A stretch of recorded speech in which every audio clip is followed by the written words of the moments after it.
They've opened so-called fever centers, and most of the Chinese population has been vaccinated with this crappy vaccine called the Sino vaccine, and it doesn't work. It's not like our vaccines that are out there, and you might be vaccine skeptical, not be vaccinated. Good for you, whatever your choice is. You made it as a free American, and I bless you for it. I've had 2 shots and 3 boosters, and I haven't gotten COVID yet, and I hope I don't ever get it. But I know one thing. Many people are very susceptible to it if they're older and if they have an underlying condition. And China's done nothing to prepare their population except these extreme lockdowns. So we are now going to learn in a massive human scale trial in real time what happens with an under-vaccinated population versus a vaccinated population. What happens this winter? Because China is reeling. It's even causing markets to back up a little bit. Second major story of the day. Mass migrant crossing floods Texas border facility, New York Times. The arrival up to 1,000 migrants. The latest big group to have crossed the border was one of the largest single crossing in recent years. This is in the New York Times. Hundreds of migrants, part of a caravan of people, mainly from Nicaragua, crossed en masse in the United States at the El Paso border checkpoint on Sunday, among the largest single crossings across the West Texas border in recent years. It could be as high as 1,100 people. The region around El Paso has seen a sharp increase in the number of people attempting to cross from Mexico in recent months, with 53,000 encounters recorded by border agents there in October. So in 1 month, 50,000 recorded contacts. Okay, you do the math. That's 3 million people a year are coming across the southern border. 3 million people a year. It's just astonishing to me that the President of the United States went down to Texas and won't go to the border. The President of the United States rejects the idea that there's a border crisis. They want to withdraw Section 42, Title 42 protections. We don't know what these people's COVID situation is. We don't know what these people's health situation is. We don't know how many are in the grips of the cartels, how many are being trafficked, how many are carrying fentanyl. 53,000 people in El Paso. In El Paso. What about the rest of the border?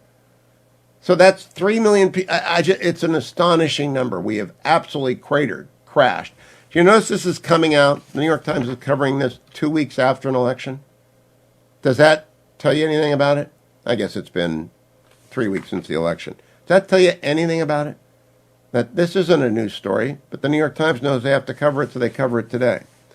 From the Hill, Supreme Court takes up yet another clash over Biden's student debt relief plan.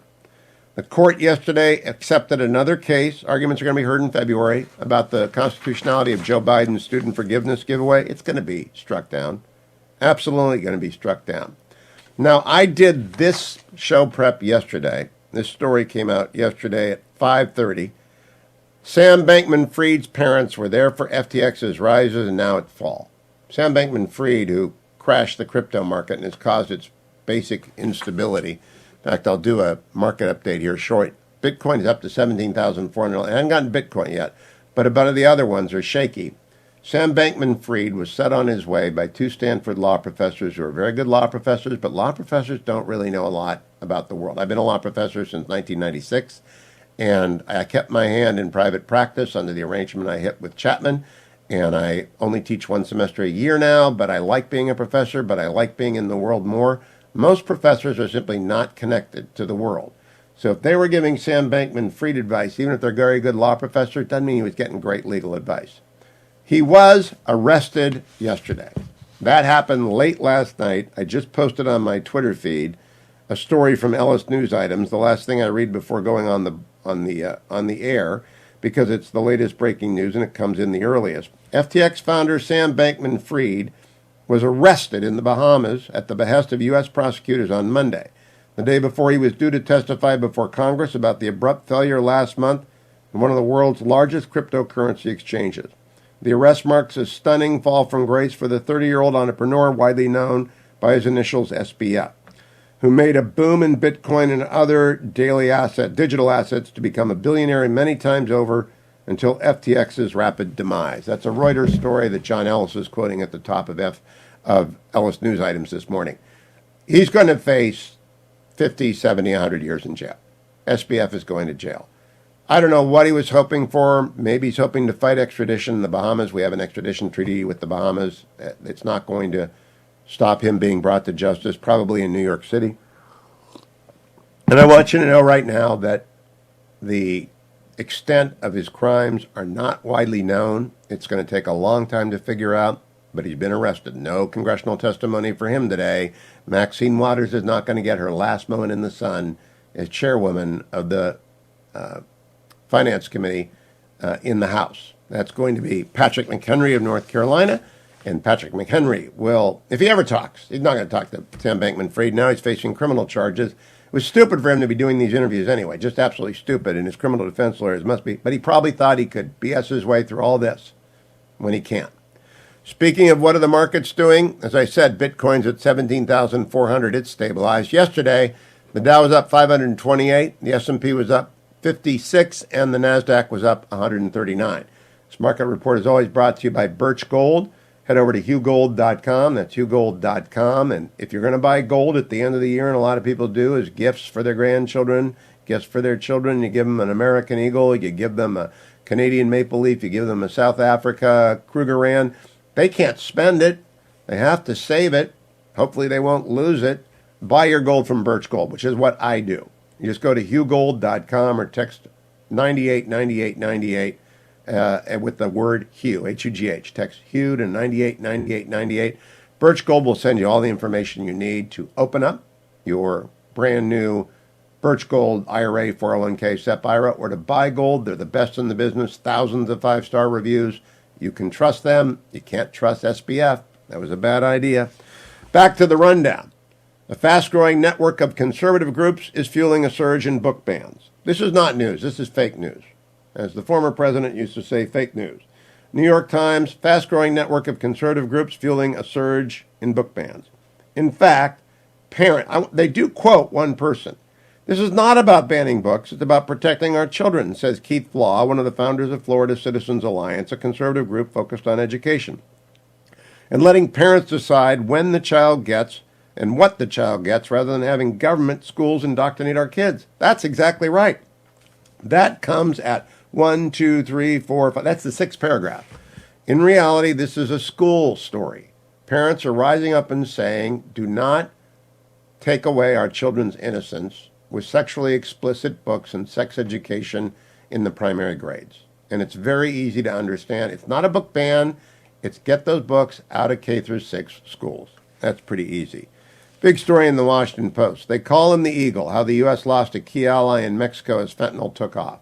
I can't read it to you, but it's why Mexico is a failed state when it comes to drugs. And if we don't build border, back to my first story this morning, all those people coming across, I'd like to hear from you. 1-800-520-1234. 1-800-520-1234. How bad do you think the border crisis is? Do you want barriers built?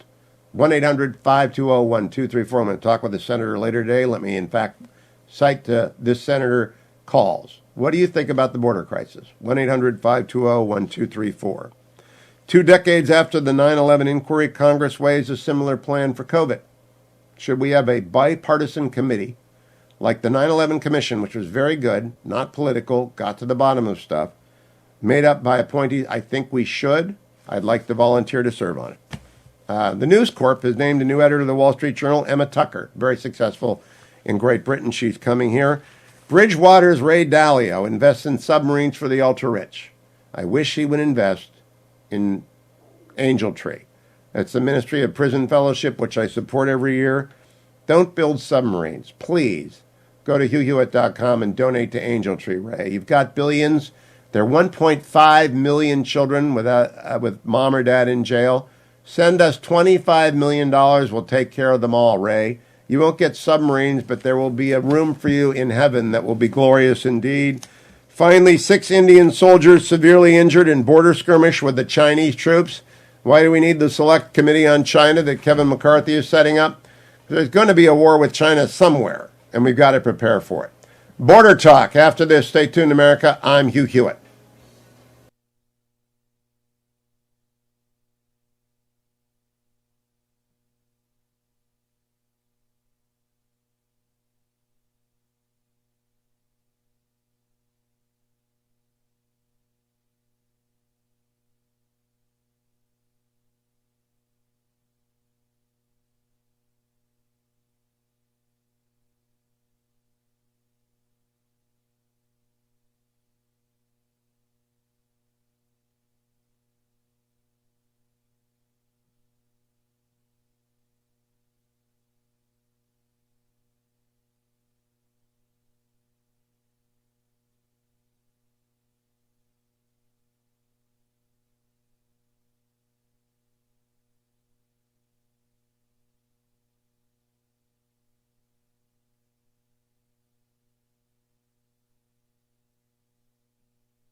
Welcome back, America. It's Hugh Hewitt. I'm rarely knocked back by a news story. I'm pretty much prepared for anything in the news, unless it's like a 9/11 attack or just big things happen. I'm not, but I am back on my heels reading the New York Times this morning. This paragraph. The region around El Paso has seen a sharp increase in the number of people attempting to cross from Mexico in recent months, with 53,000 encounters recorded by border agents there in October, the most recent month for which data is available. That is more than on any other section of the U.S.-Mexican border.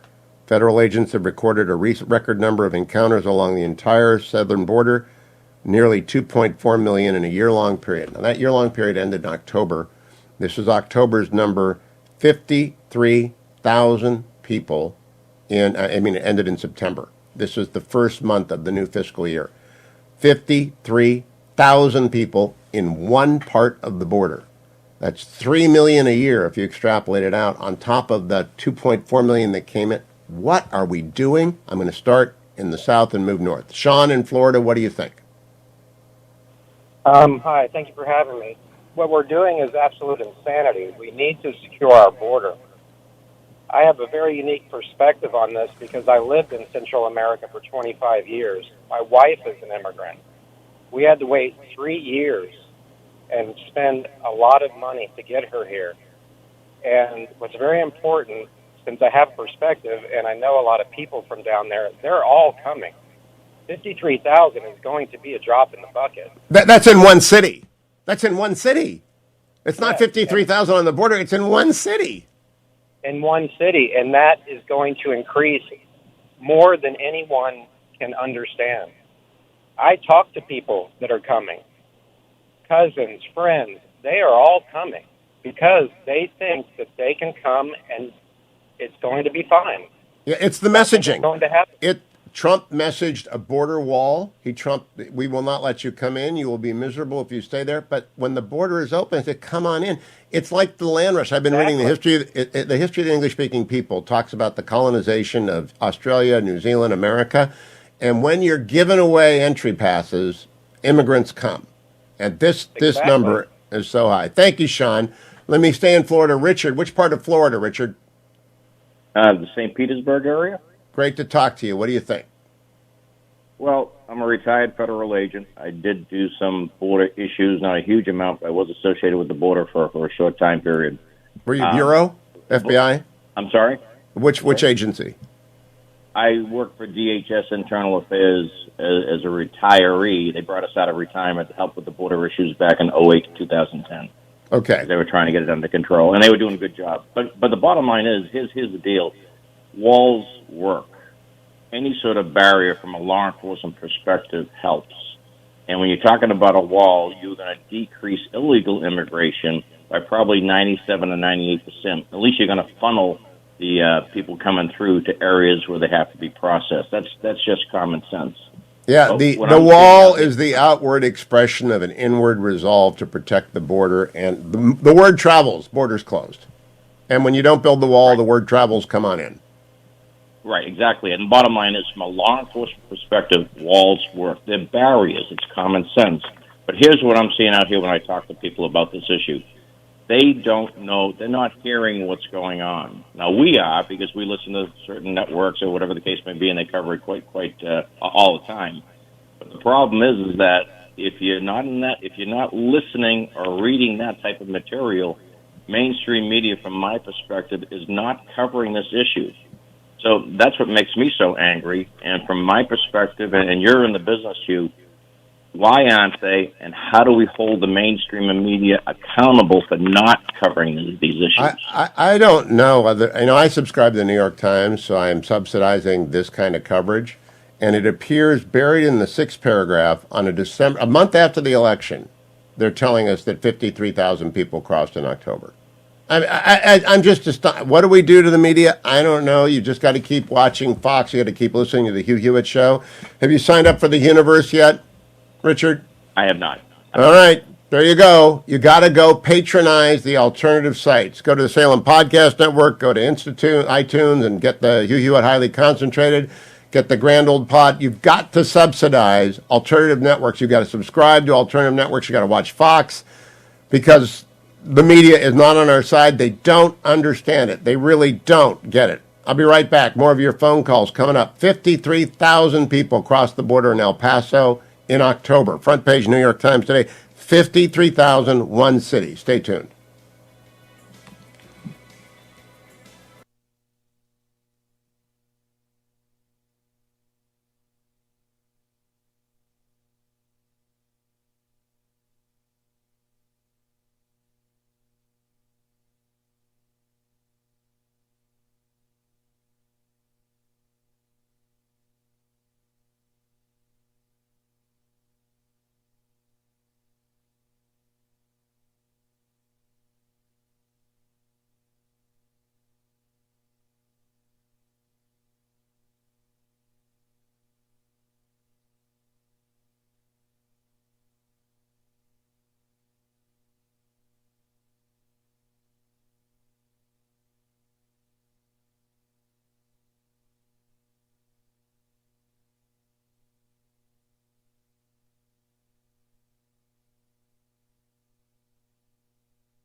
Welcome back, America. As you know, I am if you may know, unless it's the first time you've listened to the show, and I have new affiliates every week among the 470 affiliates, so you might not know. I have long advocated from my 2004 book, If It's Not Close, They Can't Cheat, through Painting the Map. But every book I've written, I've said the same thing. I am for regularization of every nonviolent immigrant in the United States, not citizenship, not the right to vote. Bring the dreamers in, give them a regularization card. You can stay unless you're arrested, and then we're going to take you back to your home country if you're arrested, so stay clean, and we'll let you work. Dreamers, you were brought here at a young age. There'll be a path to citizenship for you. And we're not going to waste a lot of time. This is Hugh Hewitt's world. We're not going to waste a lot of time trying to find and deport people unless they're violent criminals. But that will only come, regularization in Hugh Hewitt's world ought only to come after you have border security in the form of a physical barrier. Now, I always used to say my preferred way to go was a double-wide fence. They're about 2,000 miles on the Mexico border. 1,000 miles of it is unpassable. I mean, you can't climb mountains. You can't.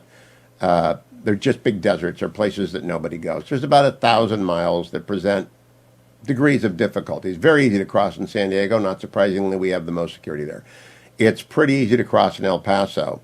And if you build a double-sided fence with a road between it for the Border Patrol to go up and down, and you supplement it with technology, and you surge Border Patrol forces, and you pay them well, and you make them an elite, they are already an elite force, but you pay them even more to make them even a more elite force, because it's dangerous stuff. The cartels are not to be screwed around with. And you support them with the DEA and the FBI, you can secure your border. We've done it before. Trump did it. Former president made it a priority, and the messaging was correct. When I read the New York Times, I just tweeted this out. I hope you'll go follow me on Twitter and send it to your friends. I just quote the New York Times. The region around El Paso has seen a sharp increase in the number of people attempting to cross from Mexico in recent months, with 53,000 encounters recorded by border agents there in October. That's an astonishing number for one city. Extrapolate, that's 3 million people in a year in El Paso. When I recently heard them saying there are 11 million people in the United States who are undocumented, that's laughable. It's more like 2025, but we're at a 2.4 million last year crossed, and those are known encounters. People we process and turn loose. Here are 53,000 known encounters in El Paso. So I'm wondering, what do you think? Let me talk to, in Georgia, Ronley. Good morning, Georgia. How are you? Good. How are you this morning, Hugh? Great, thank you. I am, excuse me, I'm definitely in favor of us building the wall and regulating our border. What I see happening is the Democrats are bringing in millions of people to change the electorate, so that if you can Ronnie, that's actually it's called the Great Replacement Theory. I don't believe that. I don't think they have a plan. I just think they don't want to upset interest groups on the left. Mm-hmm. They don't want to upset anybody by doing anything that seems cruel or mean. I reject the Great Replacement Theory. That would suggest a plan. They don't have a plan. There might be some people out there in the fever swamp of the left that believe in that. I know there's some people on the right that believe in that. I've always told them that's not true. In fact, I had a debate with one of our friends inside my radio network, one of my guest hosts, and I said, don't use that on my show, please, because I don't believe in the Great Replacement Theory. But you don't have to believe in any theory. You just have to look at the number. Isn't that an astonishing number? It is, and another thing that I'm concerned about is housing these people, feeding these people. We're not getting doctors and research scientists that are coming through illegally. Those folks will come through legally. So how do we logistically support all of these people? I mean, I agree with you. I think it's much more than 11 million. I think it's 20, 30, approaching 40 million possibly. It could be. Look, we don't have any idea. You know what we're doing? We are shipping them all over the country into various enclaves and trying to disperse them in a population of 330 million people. And you say, 53,000 is nothing against 330 million people. But the way that immigrant communities work, it's the way my family worked. We're recent arrivals, and thank you for the call. The Hewitts got here in 1878 from Ulster. And what they do, they went to family in southern Pennsylvania. My great-grandfather mined coal, got enough money together and bought a farm in Ohio and moved up to Ohio, and had my grandfather, who got left by one of his brothers enough money to go to law school late in life and became a lawyer. The American dream. Right? So what do? Immigrants follow immigration paths. So the 53,000 are going somewhere to someone. Now, some of them aren't. Some are being trafficked for the most horrific things that I don't want to talk about because it's a family show. But mostly they just follow well-worn paths to immigrant communities into which they are absorbed into very, very bad circumstances. Some of them get absorbed into gangs like MS-13. Some of them get absorbed into cleaning crews. If you go to a hotel, you'll find that ethnicity is usually very common among the cleaning staff because friends get friends' jobs. That's how it works. James Fallows, who's a man on the left, wrote a great story about this years ago in either the Atlantic or the New Republic about immigrant paths. And he began by saying, why are all the grocery store workers in, let's say, Houston from Guatemala, one city in Guatemala? And it's because the immigration path has been blazed and people follow it. And that happened in the 1800s. It happened in the 1900s. It's happening now. But we can't absorb this kind of people. When the Great Migration happened after the Irish famine from Green Ireland, not Orange Ireland, when my Green Irish people got here, the Millers from County Clare, they came in via New York and they went with other family in Ohio. That's how it worked forever. But this number. Lawton in Atlanta, what do you think, Lawton? Hugh, real quick, an analogy that always comes to mind: when your roof is leaking, you don't change the carpet until you fix the leak. Well said. I always think of that analogy. So anyway, I got to go to work, but great session. And, I wish Republicans could lead with the regularization program and not budge from the border has to come first, because we always get clobbered when we lead with, we got to put up the wall. So I don't know how we do that. You're smart. Well, I'm going to go up and talk to a senator this morning. Tell the senator, I'm all in favor of regularization, but you got to build the barriers first. And I don't care if you call it a wall or a fence, you got to build the barriers. And they got to work. Absolutely. And they got to be staffed. Thank you, Lawton. Get to work. Steve in Pittsburgh, what do you say, Steve? Hey, Hugh, I just flew back from El Paso 2 days ago. My airplane was, my Delta Airline airplane was filled with illegal immigrants. The guy next to me, he coughed and blew his nose the whole time, and it's not good. My son's airplane was also filled. He was flying to Baltimore. What were you doing in El Paso? My son was graduating from New Mexico State. I was actually over in Las Cruces for a couple of days. Well, congratulations on that. And so you were flying to Atlanta from El Paso, and many of the passengers were immigrants being processed by DHS or ICE? Correct. Airport did the guy speak any English? Filled. It's every day they're filling the planes. Did they speak any English? The guy who was next to you was sniffly? No. There were people that were letting the stewardess know what he was saying. Okay, that's a great anecdote. Anecdotal evidence is evidence of anecdotes, but I like to hear them. Thank you, Steve. Let me go to Roy in Texas. Good morning, Roy. Where are you in Texas? I'm right here in the center of Texas, in Dallas. Oh, but however, I'm with the member of Texas Constitutional Sheriffs and Peace Officers Association. Karkwanis is one of our men, and is that, I don't know the group. Is that a legit group? Is that like? Yes, sir. It is. It is a legitimate group. Yes, sir. Is it made up of actually? Are they actually deputized officers of the state? Yes, sir. Okay. Good. Absolutely. They are sworn peace officers of the state of Texas. Yes, sir. Okay, great. I didn't want to be talking to some fringe group, but I gathered just from the way you opened up that you're not. Tell me what your story is. Okay. Story is some of the people from Congress and others need to open up their eyes, see what the Texas farmers and ranchers experience in the southern border, especially the sheriffs down there in Brooks County, where they constantly come across the bodies or the skeletal remains that are unidentifiable of those who are border crossers.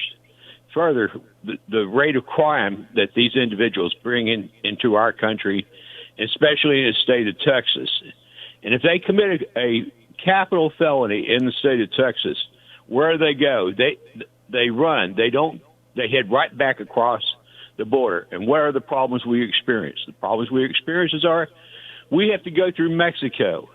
Mexico is not truly our friend. They should be considered as the number 5 enemy of our country. I'm not sure I'm going to go. I think they're a failed state, and there's a great post piece on the Eagle today. I would recommend that to you. But figure out before people jump to think that Roy is racist. 53,000 people, 10% of them. Okay, let's put 10% of them in the most dysfunctional, least adjusted, least likely to work. That's 5,300. Let's talk about 1% of them being criminally minded. That's 530 people.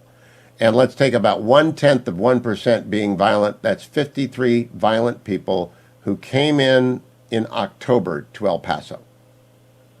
Just break it down. Most of the 53,000 are probably just looking for a job, looking for a better life. I understand it. We've got to open our arms to people who are here. But I'm just telling you, that's not sustainable, Roy. Thank you, friend. One more. Let me go to Minnesota and talk to Mitchell. Get a Northerner's opinion of this. Good morning, Mitchell. Good morning.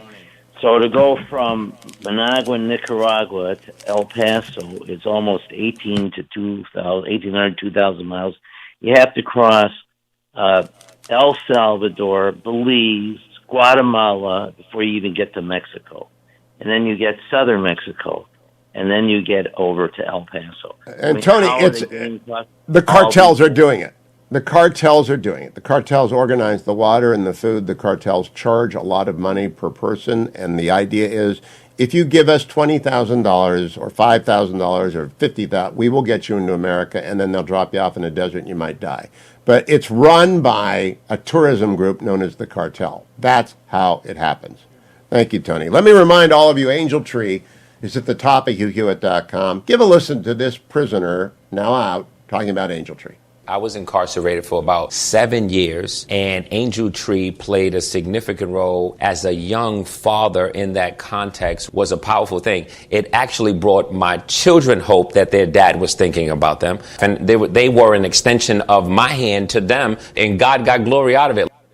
And you'll get glory out of it. Please be generous. Please go to HughHewitt.com. The banner is at the top. Wait 2 seconds and it loads. And just dig as deep as you can. Gallagher's just killing me this year, so his audience must be more Christmas spirit than mine. Or I don't know, the recession is hitting people, and my audience is driving to work in the morning, and I know that you've done what you can, but if you've given before, please give more. There's a bigger problem. Every donation matters. $25 takes care of one child, connects them, get a present, a Bible, and a note for mom and dad on Christmas. 125 does 5. Time for me to take my ReliefFactor.com. There they are. If you're watching on the Salem News Channel, they're my 4 pills. I take them every morning. And the reason I do that is I'm going to be downtown all day today. I got to move around, got to do different stuff. If I don't take my Relief Factor, the knees will bark and the ankles will hurt and the elbows will throb. And I also got to do my miles when I get back, when it gets a little bit warmer. ReliefFactor.com works. $19.95. Gets you a 3-week starter pack. I remember Charlie in Cleveland in the front row saying it fixes tennis elbow in 1 week. I don't know if it's going to work for you in 1 week, but I know that you won't know until you try it. Give yourself Relief Factor for Christmas this year. Go to ReliefFactor.com. Order the starter pack, still $19.95. That starter pack is wonderful, $19.95. I'm going to talk with Drucker, David M. Drucker of the Washington Examiner, who's next. America, stay tuned. Portions of the Hugh Hewitt Show are brought to you in part by Birch Gold Group.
Welcome back, America. It's Hugh Hewitt. I hope you're having a great Christmas season. David Drucker, I hope you are as well. David, I have been talking this morning. I'm going to have a Washington Post column on Twitter, and I had intended to talk to you about Twitter until I read the New York Times story this morning. In October, in El Paso um, 53,000 illegal crossings with which Americans had contact. So the Border Patrol talked to 53,000 people in 1 month. That's astonishing. How do you react to that? That's a New York Times story.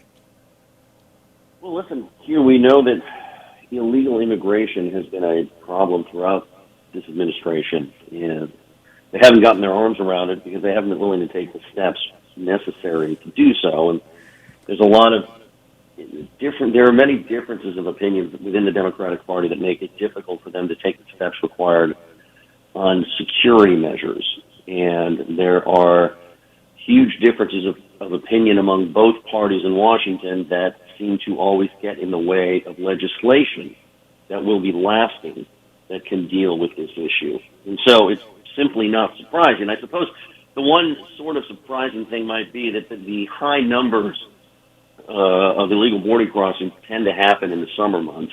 Yes. It's not the summer. It's still happening. 53,000 people in El Paso. I don't cover a lot of, everyone knows my position. Build the barrier, then regularize everyone's here. It hadn't changed since 2003 when I wrote the first book. If it's not close, they can't cheat. Build the wall, build the fence, whatever you build the barriers, then regularize, but only after the barrier is done. And it just seems to me to be the obvious and understandable approach. And it worked for Trump. When he was building the wall, the flow stopped. You don't have to do child separation. You don't have to be cruel, but you have to be purposeful and message-minded. Am I wrong? Well, no, I personally do not think you are wrong. I think just to focus on the Trump administration for a minute, there are so many things that the Trump administration did in regard to border security that clearly had an impact in reducing illegal crossings. But where the former president fell short was building a broad-based political consensus for his policies. And he's not the first president to run into trouble doing that. But when you cannot build a bipartisan, broad-based consensus among the general public, forget members of Congress for a minute, it means that, as happened with the next administration, there's not going to be any pressure to keep a lot of those measures in place. I mean, a lot of it was executive order based anyway, which too many presidents rely on. But absent legislation, the Biden administration felt free to undo a lot of this because there was political support to do so within his own party, and many Americans never fully embraced politically the Trump approach to security. That had a lot to do with him and how he handles things. But presidents, the current one, the former one, and some presidents before them, they've all failed to develop a political consensus for security measures so that we can then deal with the people that are already here. And David, I had to reject a caller with the great replacement theory. I don't believe that Democrats have a plan. I just think they don't want to deal with it, and it's a politically charged issue for some of their interest groups, and so they don't want to deal with it.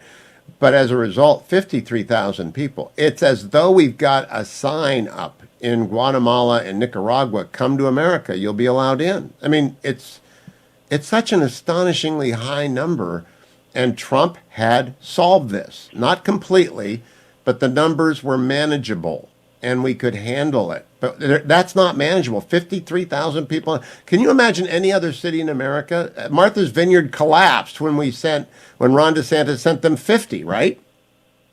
That is, look, I think the decision of some Republican governors to send illegal immigrants into the interior of the country, if you look at it from a proper political messaging standpoint, wasn't necessarily a bad idea, and that it forced states and localities that don't have to deal with this to actually deal with it. And some of these are Democrats who might have a better line into the White House than naturally antagonistic Republican governors.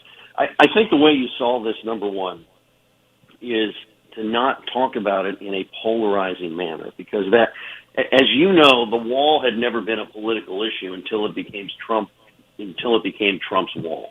The big, beautiful wall, yeah. And that, yes, but that is a problem. Making that wall Trump's wall made it less likely to be built and sustained. You're only president for 4 to 8 years. You need things to last. The other thing that presidents need to get their arms around is that congressional legislation makes them permanent. Executive orders can be undone with the stroke of a pen by their successor, and that's what we have seen on matters of immigration. And failing to get legislation done is a failure. Executive orders are not a substitute. And the 2013 effort, the Rubio-led effort in 2013 with John Cornyn, it failed because they didn't build a barrier. They talked about speed bumps. The beginning, the alpha of the process that will end with Omega is a barrier that's big, long, strong, and lasting, legislated barrier. David Drucker is absolutely right. Executive orders won't work. You need legislation. Thank you, Drucker. Follow him at Twitter, David M. Drucker. Follow me to hour number 2 of today's Hugh Hewitt Show. The Hugh Hewitt Show is now available on TV. Go to salemnewschannel.com or download the app. You can also watch on Roku and Fire Stick. Salem News Channel, the antidote to the mainstream media.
Good morning.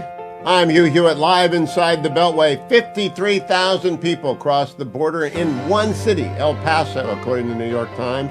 I'm going to be talking about that. And Twitter files dump number 4. I have a column in the Washington Post. I'm going to be talking about that.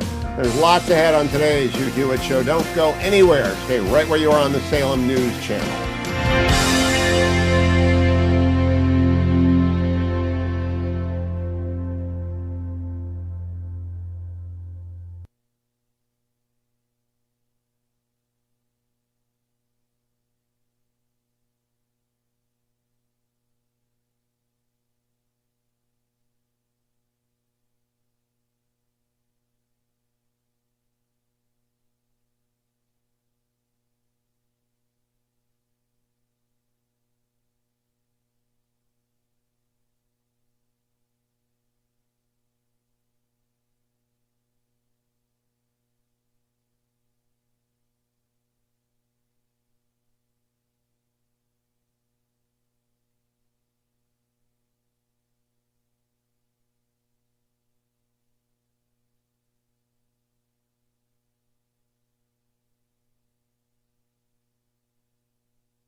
Morning, Glory America. Bonjour, hi, Canada. I'm joined by Byron York, chief political correspondent for the Washington Examiner. You see him on Fox News all the time. Good morning, Byron. How are you? Merry Christmas. Good morning, Hugh, and Merry Christmas to you. You always listen, so you know the story that's got me back on my heels. New York Times reported today that 53,000 illegal immigrants entered one city, El Paso, in October. From that, you can extrapolate. That's such an astonishing number. How do you react to that number? How do you think Congress is going to react, if at all, Byron York, to that number? Well, I'm glad the New York Times actually reported it. Yes. There was things are getting worse on the border now. It's one of these situations where, as the months have gone by, you think, well, it can't get any worse, but it does get worse. And now it's getting worse, apparently in anticipation of the end of Title 42, and then it'll really get worse. And there was a moment, Fox News, especially Bill Malugin at the border, has been reporting this for months and months and months in great detail and really giving you an idea of how bad the situation is. And there was a moment yesterday on Fox where Dana Perino said, if you're not watching Fox, you don't even know this is happening.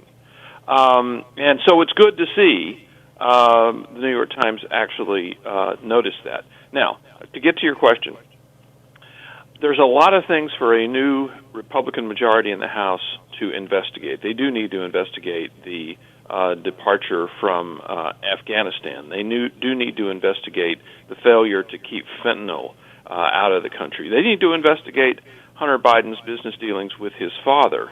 But is there any topic more urgent than the disastrous Biden policy on the border for the new House majority to investigate and to try to fix?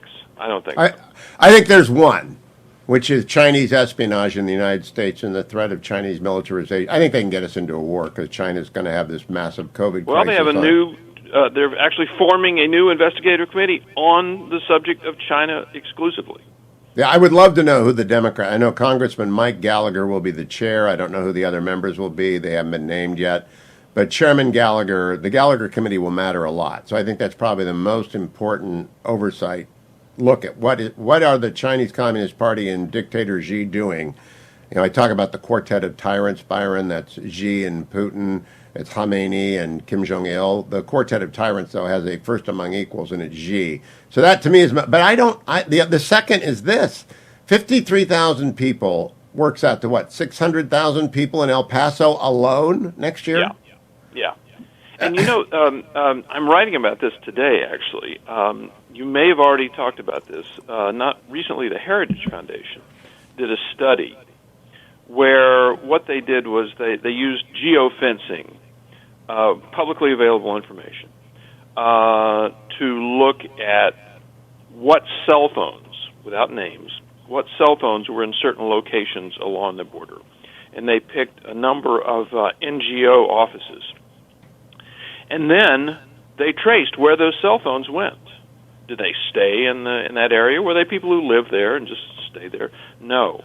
They went all over the country. As a matter of fact, they said the cell phones, they measured it by congressional district. The cell phones ended up in 434 out of 435 congressional districts in the country. They traveled all over the country. Wow. That is, they were being resettled all over the country, and we're talking hundreds and hundreds of thousands of people. Byron, the only time I see follow-up stories, after the Martha's Vineyard and the Vice President's house stunt, and I said, that's okay once. It borders on cruelty, don't do it again. But they illustrated that the wealthy in America are insulated from this problem. They just are. And this problem is not that people want to come to America. We are a nation of immigrants. My family got here in 1878, and I'm glad they did. But where do they go? How do they adapt? There is no follow-up reporting. What happened to the 50 people who went to Martha's Vineyard? They had one sued Ron DeSantis, and that was a one-day story. It was a DeSantis story. It wasn't actually a human story. And I follow the Malugin reports because he's down there. He covered the 1,000 people that came in yesterday in El Paso. He's always on the story, but do we get any sense of it's millions and millions of people? What are they doing? Well, they're being, first of all, most illegal border crossers who come into the United States are allowed to stay by the Biden administration. That's why they're coming. Yes. They follow the news. They understand this. This is not some blind rush to the border. They know that something changed on January 20th, 2021, when Joe Biden became president. The door opened. And they know that it's going to open further when Title 42 goes away, and U.S. officials have one less reason, one less tool to be able to turn them back from the U.S. border. And so they know this. They know this has changed. Now, we are a nation of immigrants, but we're a nation of immigration laws, too. We've had immigration laws for, a century and a half? I mean, obviously there was a period in the early American Republic where there were no immigration laws. You just came. But yeah. It doesn't work that way. And by the way, the United States still grants about 1 million new green cards every year. It's not as if immigrants are not coming into the United States through legal processes and going through legal processes and being granted permanent legal status, which is what a green card is, makes you eligible to be a citizen after a period of time. That's happening. This is all on top of that. This is this illegal, uncontrolled process. And I think anyone would agree that even if you believe that the United States even if you believe it needs to increase the number of immigrants brought into the United States, there is a number. I mean, there's a limit to what you want, and there's certainly you have to have a process. As President Obama said, we're a nation state. You have to have a border, and we don't. Yeah, Byron, I'm going up to the Hill to do some interviews today with members of Congress, and some members of Congress want to try and rush through an immigration bill in the lame duck. That won't work. That just will not work. Bad idea. Yeah. But if there is a way forward, I think it has to begin with a border barrier. And I'm asking, not telling you, what do you think is the first step to a regularization? They say 11 billion people are in the country without permission. I think it's more like 25 now. But whatever it is, what is the process beyond? Assume they build a barrier that satisfies Byron York, Hugh Hewitt, and even Donald Trump and Steve Miller. Let's just assume that the barrier gets built. What's the next step? Well, I think you have to have enforcement is really two things. It's one, a barrier to slow. You won't stop it entirely, but to slow dramatically the flow of illegal crossers in the United States. And the other is to enforce against people who are here illegally. Now, a large number of that group that you mentioned, people who are in the United States illegally, came legally with a visa. The visa expired, and they stayed. There is technology, there is a way to find these people, and there has been for years and years, and it has been legislated. It has been put into law, entry-exit, an ID system. And Congress has legislated this many times and never enforced it because there was a bipartisan consensus to appear to crack down on illegal immigration and a bipartisan consensus to not actually do it. So my question is, though, Byron, we had an election. Ron DeSantis and Greg Abbott, tough on the border governors, won overwhelmingly. They had red states. But every Republican ran on the border, and we didn't get the red wave. What's the political message there?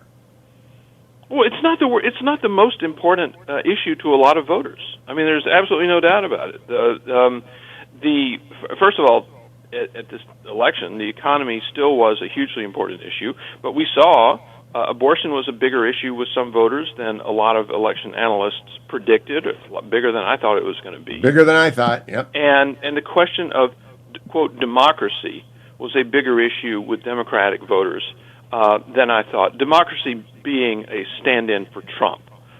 You need to protect democracy, which means protect against Trump. And that was actually quite powerful with some Democratic voters.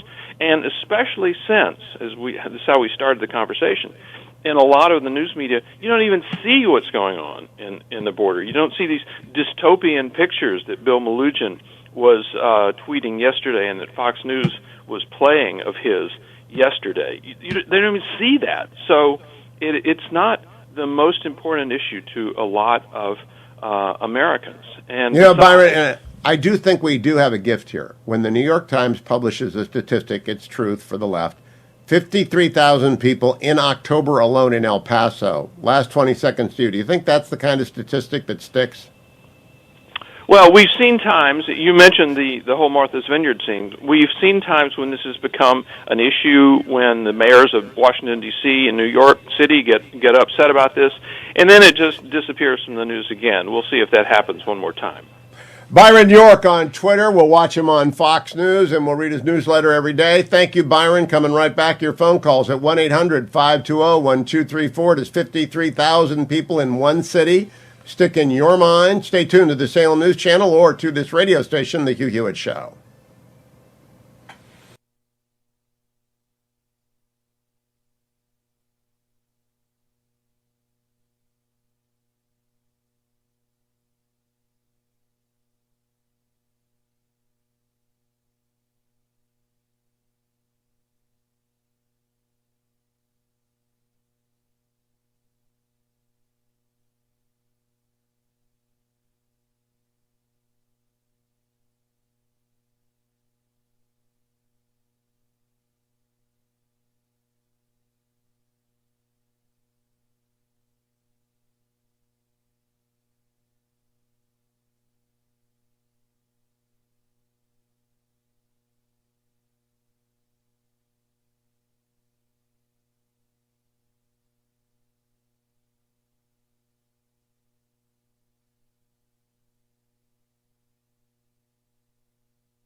Welcome back, America. It's Hugh Hewitt. Market Report brought to you by Birch Gold, hughgold.com, or text my name, Hugh, to 989898. Inflation report will be out later today, and it's high stakes, right? The Fed is supposed to do a half-point interest rate raise at their meeting this week. I read from you the Wall Street Journal. The year with the highest inflation in 4 decades is drawing to a close. The Consumer Price Index rose 7.7% in October, down from 8.2% the previous month. And we are going to see what the Fed does. Core CPI rose 6.3 in October. What did it do in November? What is the Fed going to do? We'll find out at a little bit later in the morning.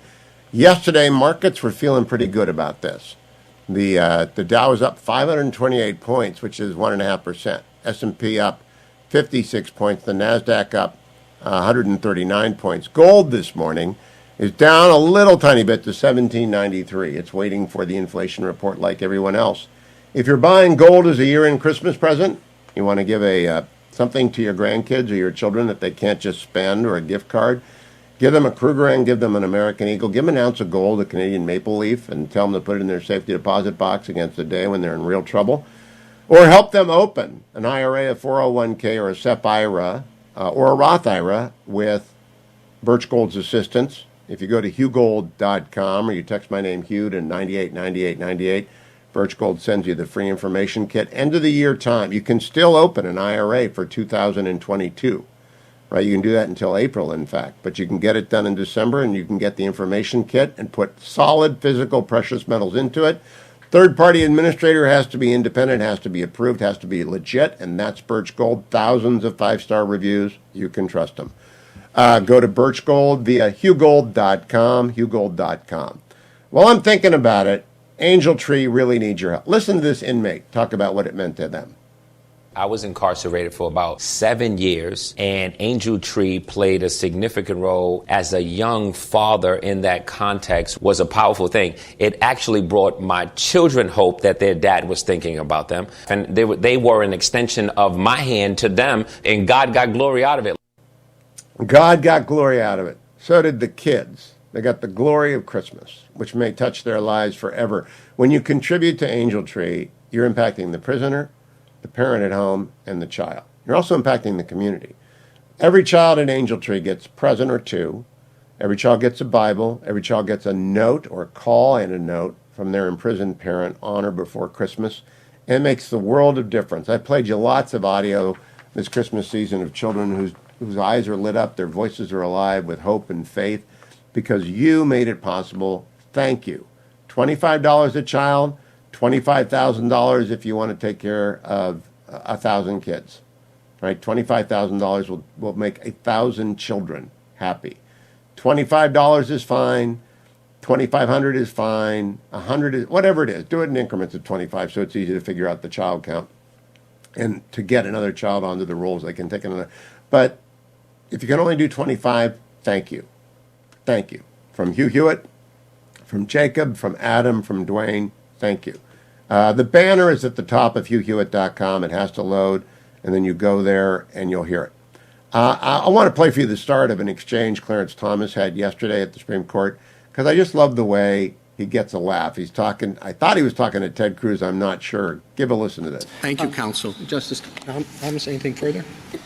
Actually, I don't, but I've been waiting 30 years to ask him a question. I think it's Ted Cruz, but I'm not sure. Anyway, the senior justice on the Supreme Court, Clarence Thomas, gets a laugh. He rarely talks, but that was funny. Paul in California, you got 30 seconds. Paul, what say you? Yes, in San Francisco, the fentanyl is being usually dealt by illegal immigrants from Honduras. That's a fact. And it's been going on for a long time. I think fentanyl has killed 108,000 people 2 years ago, more this year. The border is more than hardworking people looking for a future. It's organized crime, it's narco-terrorists, it's drugs that kill people. The border needs to be secure. 1-800-520-1234. Can't be the only issue Republicans run on. I'll make it part of my grand old pod, but call me. What do you think of 53,000 people in El Paso in October alone? 1-800-520-1234. Call me.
Welcome back, America. It's Hugh Hewitt inside the Beltway now for something completely different. When the fetching Mrs. Hewitt reads me a story from the Washington Post, I know it's probably good to report it to the rest of the country because it's attracted the attention of the demo.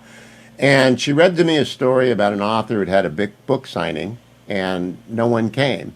But then many authors rallied to her and helped her promote her book. And that resonated with me because I've done a book signing where absolutely zero people came.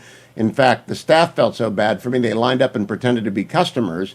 So I read the article and I discovered that Chelsea Banning, the author of Crowns and Legends, actually had that book signing in Ashtabula. And Chelsea joins me now because I am the grandson of Ashtabula. All four of my grandparents were born, lived, died, and are buried in Ashtabula. My parents are from Ashtabula, and I would go there once a week when I was growing up. I'm from Warren, Ohio.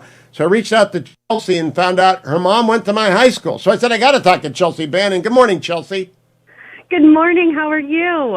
I am great. Would you tell people your own story about who helped you, about Of Crowns and Legends, your new book, and what this has happened to change the trajectory of your professional life?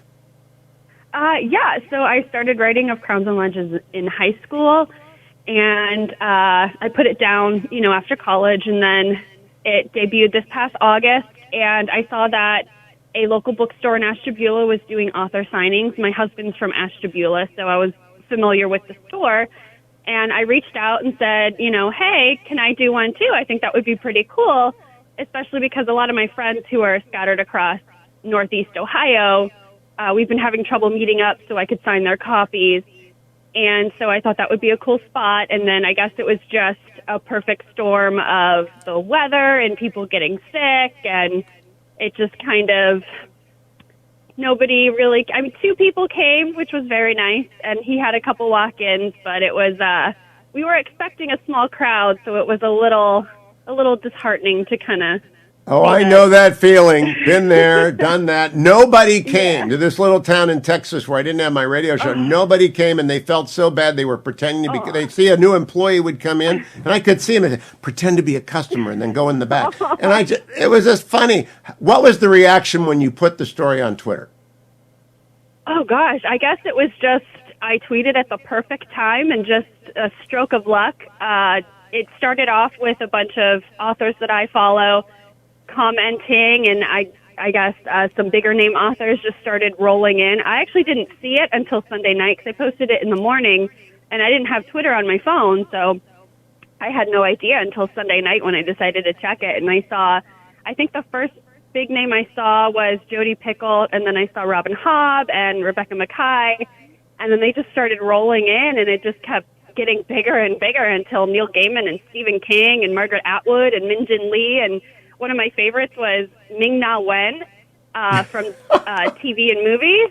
Yeah. So, yeah. But everyone has the same experience, right? A horrible book signing. Mm-hmm.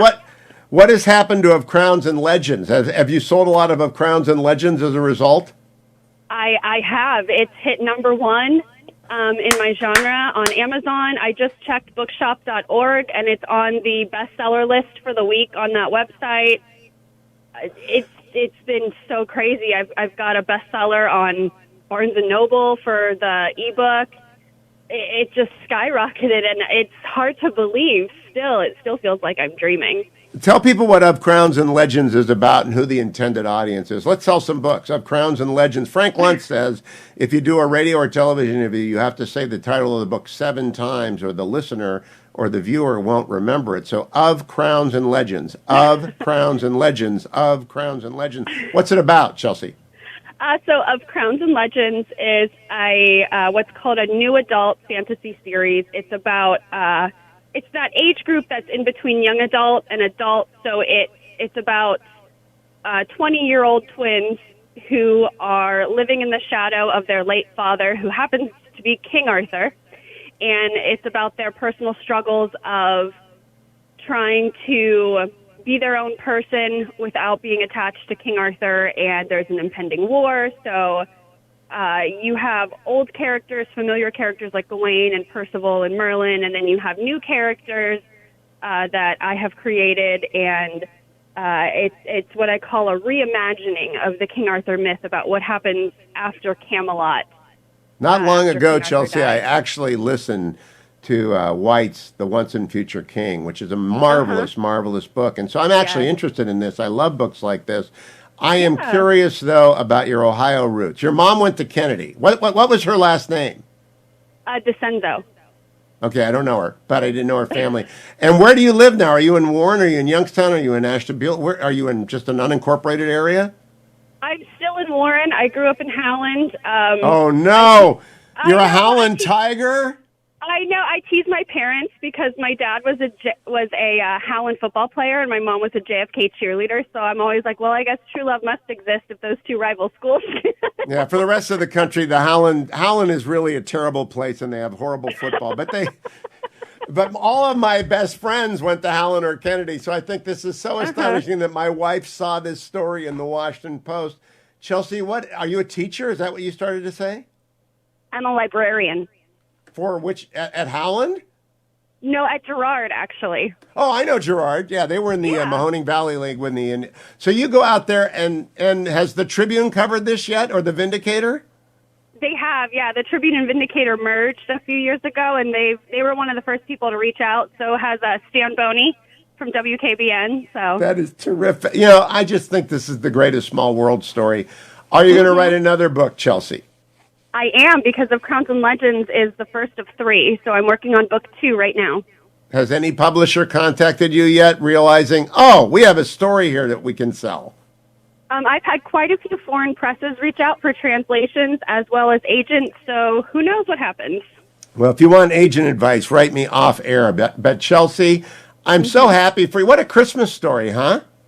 Yeah, the best Christmas story for me, definitely. Now, I don't know if you're Catholic. I'm a Blessed Sacrament guy. I don't know where you go if you're Catholic, but your mom, you might not be at all. But I just love that a Warren, Ohio person. I was just in town in July, and I'll be back for my high school reunion next year. I hope I will be able to find you and get my copy of Crowns and Legends signed, Chelsea. Absolutely. Thank you for getting up early. Of Crowns and Legends at Amazon.com. Thank you, Chelsea. Have a Merry Christmas. Thank you, Hugh. You too. All right. I just think that's the greatest story, America. I can tell you every author, whether they are Stephen King or Danny Silva or Brad Thor or Chuck Box or Chelsea Banning, every author has a terrible book signing story. And take her picture down now, Jacob, because I'm done. The fact of the matter is, every single author in America who's ever done a book signing has a terrible story. Sometimes they have 5 or 6 terrible stories. But it's just part of what you do. I've written 16 books. I've probably done 10 book tours. They're difficult to do. Some are really successful. I did a book signing in Colorado that had 1,400 people come, and I stayed there until 1 in the morning. I would not let anyone leave. They had a party. It was at a mall. My friend Michelle Austin ended up organizing the line because the bookstore was kind of overwhelmed. And then I had this one in Texas where nobody came. And it just absolutely is what happens. Judy in Atlanta, calling on the border. We're back to the border story. Go ahead, Judy.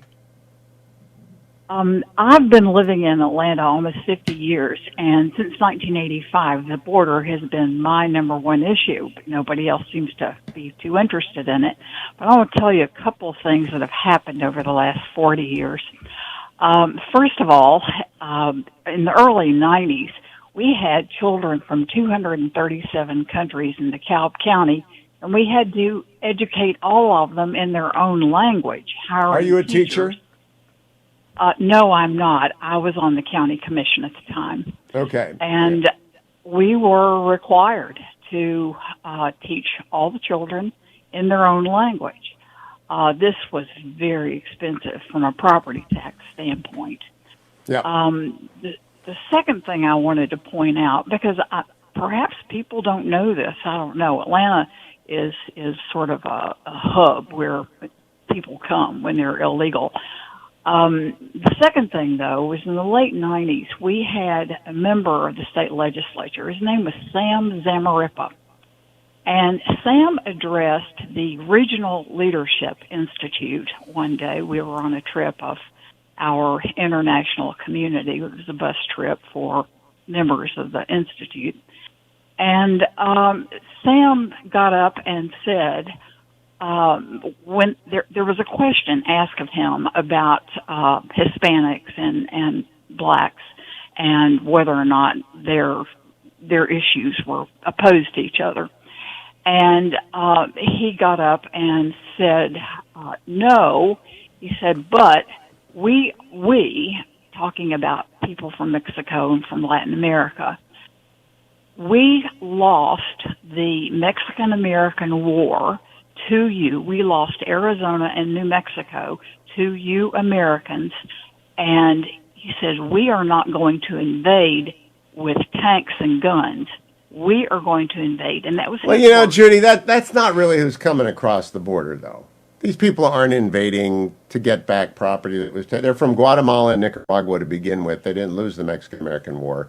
The 53,000 people who are in El Paso, I have a heart for them. They're trying to live a better life. They're like my Irish forebears who just got to come into the country when there weren't any borders. But we can't do it. For one of the reasons you mentioned, my kids grew up in a school district with 73 languages. Atlanta's got, I don't know if there are 240 languages, but it's expensive. But I don't think it's an invasion. I don't think it's a replacement theory. I just think it's people who want to live a better life, don't you? Well, from his standpoint, it was. Yeah, I know, but I'm asking you. What do you think? Judy, I'm asking you. What do you think of these 53,000 people? Do you think they think they're an invasion, or do you think they're looking for a better life? Oh, they're definitely looking. Well, some of them are looking for a better life. Some of them are criminals who are looking for opportunity to create crime. And that's absolutely true. It's a very small number. It's absolutely true, but it's a very small number. Hey, Judy, I got to roll on. Thank you very much. And it's a scale problem that I just got to remind people about. We don't want to dehumanize. If you're a Christian, you can't. You've never met an ordinary person. Everyone is either an immortal splendor or an everlasting horror. That's C.S. Lewis. You can't dehumanize people, but you got to remember we also can't. The poor will always be with us, and the border will always be there, and it needs to be protected. Joe in New Mexico, 30 seconds, Joe. Hi. Yes, I live in Albuquerque. I have sent emails to our senators, both Ben Lujan and Martin Heinrich. I did receive an email back from Mr. Lujan, and I asked, in my email, had asked him why we were wasting all the material. Okay, I got to put you on hold. Don't go anywhere, Joe. I'll come back after the break. Let me tell you about Relief Factor. Great sponsor of the show, and I'm going to need this after I run all over Capitol Hill this morning. But I want to tell you it works. It works well. It works effectively. It works quickly. And it only costs $19.95 to try. And it's Icarian and curcumin, resveratrol, and omega. And I hear it disparaged by people. Oh, it's just fish oil. No, it's actually 4 natural supplements. Nothing that isn't natural, and it works. Why do so many people take it? Because they're supposed to take these 4 supplements every day, and because it was so powerfully combined and so well made and so easy to swallow. That's a big deal for some people who don't like pills. It's coated specially, so it's easy to go down. Beautifully packaged, very inexpensive, and it makes your life better. $19.95 for the starter pack. I'll be right back. More phone calls, 1-800-520-1234. Connection to the Hugh Hewitt Show.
Welcome back, America. It's Hugh Hewitt. I rarely talk about immigration, but the story in the New York Times today, 53,000 illegal immigrations in El Paso alone in 1 month, October. That's not sustainable. That's 100,000 people every 2 months. You do the math, that's 600,000 people in El Paso alone. I think that's going to mean 3 million people across the United States. Joe, in New Mexico, you wrote your senators. Did they write back? Yes, I did. I did hear back from Mr. Lujan, and he agreed with, excuse me, Biden's administration that He's a Democrat. Border wall would. I'm sorry. Say that again. He's a Democrat, so he would agree with Biden. Yeah. Well, yeah, but his agreement was that a border wall is ineffective, which is just totally like I can't believe that he is. That we had all the material down there, all of the equipment, and that at least give it a chance and try it. I mean, we don't even know if it's effective, but I think that that's one step in the right direction. And we need a barrier. We do. Joe, yes, thank you. correct. Pam in Ohio, what do you think, Pam? Well, I'll tell you what, Hugh. I feel like in this country there's so many people that have just such great misunderstandings of what it is to cross the border. I've traveled to 45 states in this country, and I've traveled internationally. When I've been to Europe, and then specifically I'm going to mention India, to go to India, before you go to India, you must apply and pay a visa. You have to tell them how many days you're going to stay. And then we were just traveling through India on our way to Nepal. Now, at Nepal, you went at the airport and you purchased your visa, and you gave them an immense amount of personal information, your passport, etc. If you do not have the money, if you do not have the paperwork, you are not getting in these foreign countries. I was on a train one time going from London to Rome, and the the Border Patrol people came and knocked on our door. Our friend with us, who was an attorney in Cleveland, thought it was a joke and said, "There's nobody here." They confiscated our passports because they weren't joking around. And we were kind of in trouble playing a joke on somebody, we thought. So, it's not a joke in those other countries. And, I think about, I'm a big Buckeye fan, doctor from Ohio State University. I think we can fit over 100,000 people in there, and I can't imagine half stadium being filled, every day, with these people just rushing Every month. our border. Every month. The shoe could be filled every month from the El Paso inflow. From the El Paso, one city. And also, when you have these illegals, one thing about this great, great country that we have, as a healthcare provider, we do not turn these people away. And it kind of breaks my heart. I've got this lady. She has no Social Security number. She has no money. I don't know exactly how but the hospital gives her free dialysis 3 days a week. I do give her medicine to try to keep her blood pressure down. She's very, very, very, very, very sick. I don't think they're going to give her a transplant for free because, she doesn't have insurance. No, they're not going to do that. No, they're not going to do that. But what I'm saying is that even though our hospital, quote, does that for free, we're spending a lot of resources, a lot of money. I don't know where people in this country think that money comes from taxpayers like me. It comes from people who go to work on a daily basis. I mean, I suffer, and I care about these people. I care about them. I want to help. I'm an empath. But enough is enough.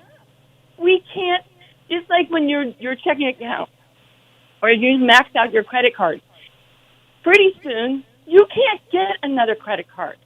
Who is going to pay back all this Democratic debt? Yep. Well, let me ask you something, doctor. What kind of a doctor are you? I'm actually a doctor of nursing practice. I take care of congestive heart failure. I am from Niles, Ohio. We knew each other back in the day. Go Red Dragons. It's Pam. Okay, go Red Dragon. I just had a Howland caller, too. Yeah, you know what? I know. Oh, I've been listening. I loved how you were with that author. Yeah, well, she's a Howland girl, so we have to be nice to her anyway. But you got to be nice. So when my book gets written, because I'm writing a book about my brother, it's called Terminal Sadness. Oh, doctor, I'm sorry to hear that. But Pam, your sincerity is heard. You just told it. That's the problem. Eventually we run out of money and space and compassion, and that's the terrible thing. We don't want these people to live their villages, to give themselves over to the narco-terrorists. We don't want them to arrive in the country without any skill sets. We don't want the trouble, the violence. Right. We got to have a border. And the human trafficking. Our Catholic Church, St. John Newman here in Sunbury, we've put together these life groups, and we've got a Westerville connection. They actually have purchased a home, and we're helping women get away from sex trafficking. I was getting my nails done. These nail people were being trafficked from Vietnam. Yeah, Pam, we're out of time. Great call. Call me again. You're so sincere, and it's such a impactful call. I appreciate it. Coming up next hour, America, Jake Sherman is coming along. We're going to find out what's going to happen on the budget. Don't go anywhere. Stay right where you are. Don't forget as well the grand old pod now available if you subscribe to the Universe, and I wish you would, or give it as a subscription to someone at Christmas. Don't forget our Angel Tree banner. I'll be right back.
Good morning.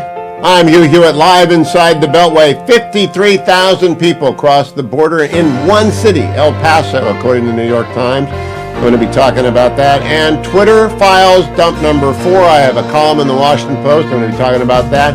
There's lots ahead on today's Hugh Hewitt Show. Don't go anywhere. Stay right where you are on the Salem News Channel.